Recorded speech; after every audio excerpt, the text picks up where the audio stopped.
Oh, there's Pauline. Yeah. Surprise, surprise. Yeah, can't we have these guys all day? Fucking hell. Just more, give me more. Okay.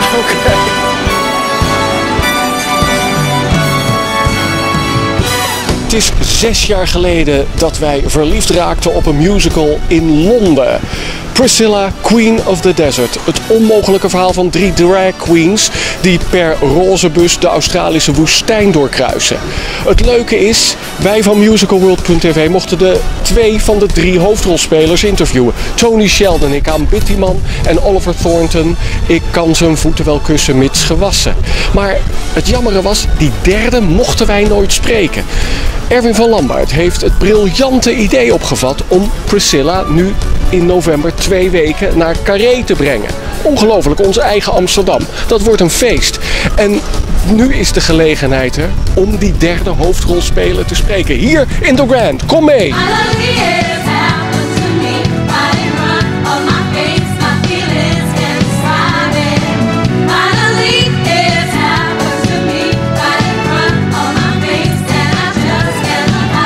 Ja, het is niet te geloven. Het is Jason Donovan. Na Tony Sheldon en Oliver Thornton spreken we eindelijk de derde hoofdrolspeler van Priscilla Queen of the Desert, Jason Donovan. Hi Jason. Hello. Thank you for having us. Thank you for being here.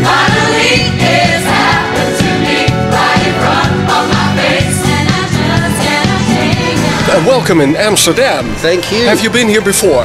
Many times. I think so. You must have been promoting Too Many Hearts several times. Too many broken hearts several times. Yeah, they've been broken.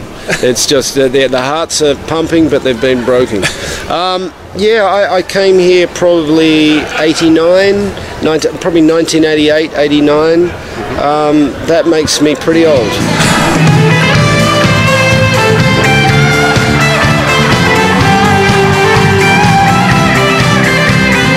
Last year I was here with War of the Worlds, just before Christmas. Yes. And I'm really looking forward to Priscilla. You know, the great thing for me with this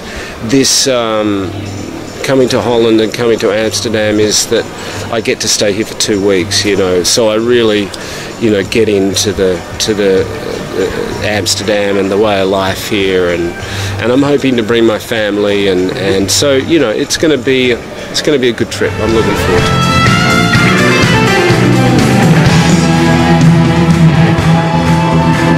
This is the 3rd time you're going to play the role of Mitzi. Yes. In Priscilla. Why 3 times? Coming back 2 times. I think first and foremost, there's very few shows where you marry, a character like myself who's from Australia. I sing, I act, I do a bit of dancing, in a musical that is about a character who's a father. It's a perfect fit. Do you know what I mean? I like to work. I like to keep busy.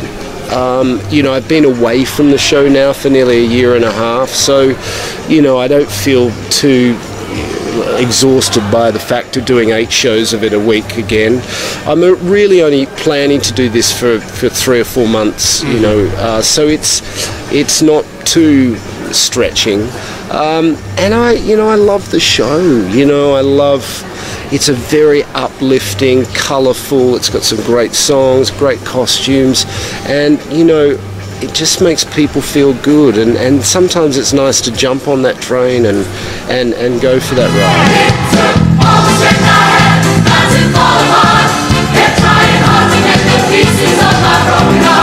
Weren't you a bit reserved about the idea of transferring a road movie to that small stage at the Palace Theatre?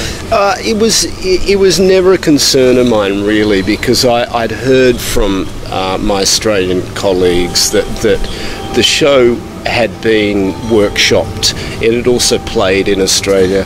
The director Simon, the choreographer Simon Phillips, choreographer Ross Coleman, Brian Thompson, design, Tim Chappell, Lizzie Gardner, costumes, Tony Sheldon, who played Bernadette. I knew it was a pretty good team, and they wouldn't bring it to the UK if they didn't feel that it had that it was in good shape. I do believe, actually, I love the film, but I think as a piece of craft, the stage show is much more fine-tuned and possibly a little more cleverer as a piece of art form or piece of theatre than the film. Many times I've tried to tell you, many times I've cried alone. Always I'm surprised how well you cut my feelings to the bone. Is that why you at first turned down the movie part of Mitzi? For the movie in 1994, I think, yes? That is not the reason why I turned it down, but I turned down the film because there was a lot of issues going around at that particular point in time. I was involved in a court case that had to do with gay rights and a lot of that sort of stuff. I didn't know whether the film was going to exploit that particular situation I'd been through. If I'm honest with you, I read the script, and you know, it was hard to imagine a bunch of drag queens going into the desert with, you know, singing Kylie songs or whatever it was, because at that point they hadn't had the soundtrack hadn't been sort of put together. That came later. Yes. It just didn't read like something I thought was going to take off the way it did. So you... I was wrong. Yes. Okay. Hold on. We belong to the light, we belong to the thunder. We belong to the sound of the words we've all fallen under. Hold on. Pardon me, sorry. We'll cut that out. Sorry. I got something in my throat. A fly or... Yeah. Sorry. Jesus Christ. Take a sip. Take a sip. But you were not concerned about playing a bisexual? No, I wasn't concerned, but because I'd been through the court case, I thought it could be exploited, and I'm not in control of... I'm only in control of the film and my performance. I'm not in control of how the press interpret that. Yes. And that was something I wasn't willing to take a risk on at that particular point in time. I mean, the court case I went through was never an issue about homosexuality. It was an issue about people suggesting that I was one thing and I wasn't one thing. So, you know, it was a weird sort of... It was a weird time for me. And for our viewers born after 1993, in two phrases, what was that court case about? There was a magazine, The Face? Yeah, there was a magazine called The Face. They printed an article suggesting, they printed a picture of me with a doctored photo saying Jason Donovan out. I didn't pose for that photograph with the t-shirt. With the words on it, so it was a sort of clear breach of my rights. Yes. And the magazine insinuated that rumours had passed around that I was gay, and it just became a little bit more than just reporting and a joke, and I decided to confront the issue, and it ended up in court, sadly. And it ended up refusing the part of Mitzi in the movie, Priscilla. Which is probably the most depressing thing of the whole thing. What happened to you when it became a wonderful success, that movie? I became really depressed. Really? No. Well, look, I mean, you know, there are certain decisions we all make in our lives, and you know, and you know, I'm not going to sit here and pretend that you know, when I sat and in Cannes at the main theatre, and it got a standing ovation, and you know, I wasn't part of that production. You know, that was a tough one to swallow, but what do you do? Well, I can't rewrite history, and you know, that's, here I am, ironically. After 15 years you could make amends. Yeah. Whatever we deny or embrace, for worse or for better, we belong together. Comparing the movie with the eventual musical, they broadcast the movie during Gay Pride Week in Holland, of course. Yeah. It's almost like Jesus Christ Superstar. Each year we have Priscilla on TV. Yeah. When does Jesus Christ Superstar go out? At Christmas? Easter, of course. Easter, okay. Oh dear. It's a joke. Good Friday. Okay, you're joking. Yeah. I know. Wait, so I got something caught in my throat. Oops. But comparing those two, the musical is way less harsh and rude than the movie. Why is that? Well, I think it's called movie versus musical, you know, and it comes down to audiences, and you know, I think producers invest, investors invest, and producers want to make sure investors make returns on their money. So it's, you know, otherwise a show doesn't go on no matter how good it is. Well, that's not quite true, because when you look at things like Jerry Springer the opera, and you know, what's the one, the American one, South Park people? What's the South Park? The Book of Mormon. Book of Mormon. I think they wanted to make sure that Priscilla was not just a radical story, that it was a story that wanted to appeal to a larger audience, because essentially it's a story about black, white, gay, straight, tall, short. It's about a bunch of misfits, and it doesn't matter your age limit on that. You know, we all fit into that sort of category. Maybe it's a sign of weakness when I don't know what to say. Yeah. You are a family man. Yeah. And you had to rehearse on high heels. Did you rehearse? What did your kids think about you rehearsing at home with your high heels on? I think they were. I think they've always been apprehensive of my dance moves. I don't think the high heels.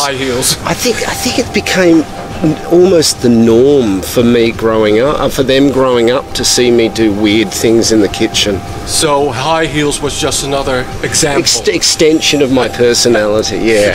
Another one of Dad's sort of idiosyncrasies. Idiosyncrasies. That's the noun. Eccentric idiosyncrasies. Yeah.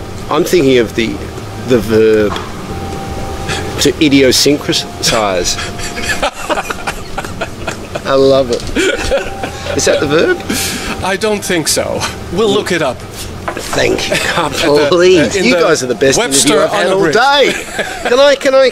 Can we keep going through till 10:30 tonight? Oh, by all means. You guys should have your own show. No. Absolutely. Oh, there are people that hate me. How's your throat? My throat's all right. It's what comes out of it that worries me.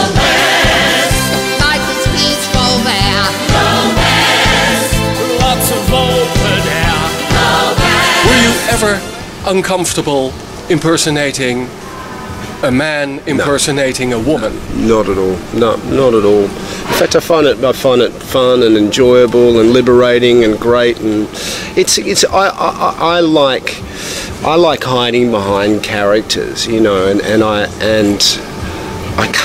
get a sense of calm when I do that.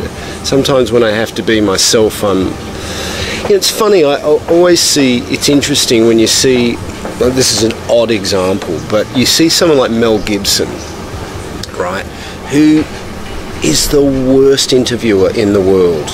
To be interviewee. He's nervous, he's a bumbling mess, but when he becomes a character, It's a completely different sort of story. That's how. I don't think I'm a bumbling mess, do I? Am I? No, not yet. No, not yet. You're laughing at me once in a while. I like you. I like you a lot. I want you to have front seats. Throw some Teletubbies at me. And you'll run them over. Run with your them bus. over, yeah. That and my squashed We're up. forgetting the question. Bit of roadkill. Being comfortable when you act. I feel when I immerse myself in a role and find a character, I find that very liberating, and you know, that's the one thing about Tick. Priscilla, Queen of the Desert! What we're gonna do is go west. Life is peaceful there. Go west. Lots of opening. Go west. What do you expect from the Dutch audience? Well, if they're all like you, a hell of a lot. I mean, I want to get here next week. I'm warning you, we're going to be, Hubert, my significant other, and me will be there 5 times. Well, you and must, each of those times, front row. Must make. I will. Do you know what? I will definitely pick you out. No. To come up and do. Thank God I'm a country boy. They shouted at me during Thank God I'm a Country Boy. I was supposed to be gay, so I had to sue your production then. No. Oh my gosh. Yeah, of course. Jason. Pauline. Jesus Christ. The infamous Pauline. Yeah. Has she got a reputation? Oh yes. Oh yeah. I have to obey her, so you do too. I love it. I love it. Thank you. Thank you very much. Great interview. Great. Thank you for the compliment.